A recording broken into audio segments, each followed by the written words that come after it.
പത്രം സിനിമ ഇവിടെ സെൻസർ ചെയ്തില്ല. സ്ക്രീനിങ് കഴിഞ്ഞിട്ട് എല്ലാവരും ഇറങ്ങിപ്പോയി, ഒന്നും ചെയ്തില്ല.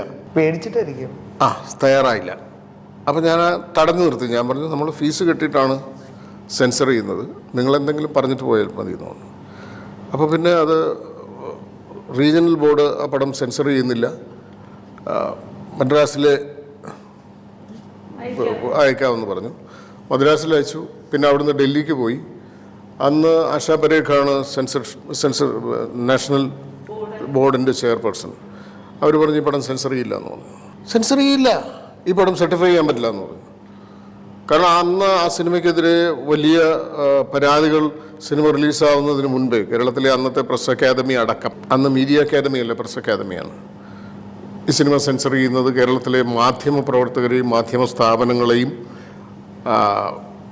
വിലയിടിക്കുന്ന തരത്തിലുള്ള അന്തരീക്ഷമുണ്ടാക്കും. അതുകൊണ്ട് സിനിമ റിലീസ് ചെയ്തു.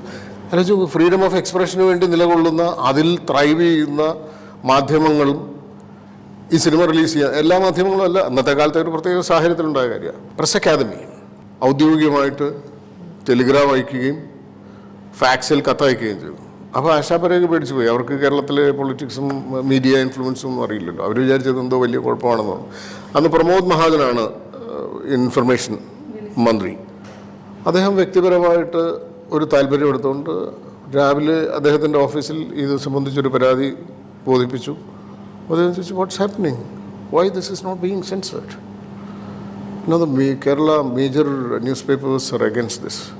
No, newspapers should be fighting for freedom of expression. How can they stand against a movie being released? If it's exposing them, let them get exposed. I want this film to be certified today itself, and I want the certificate on my table at 5 o'clock this evening.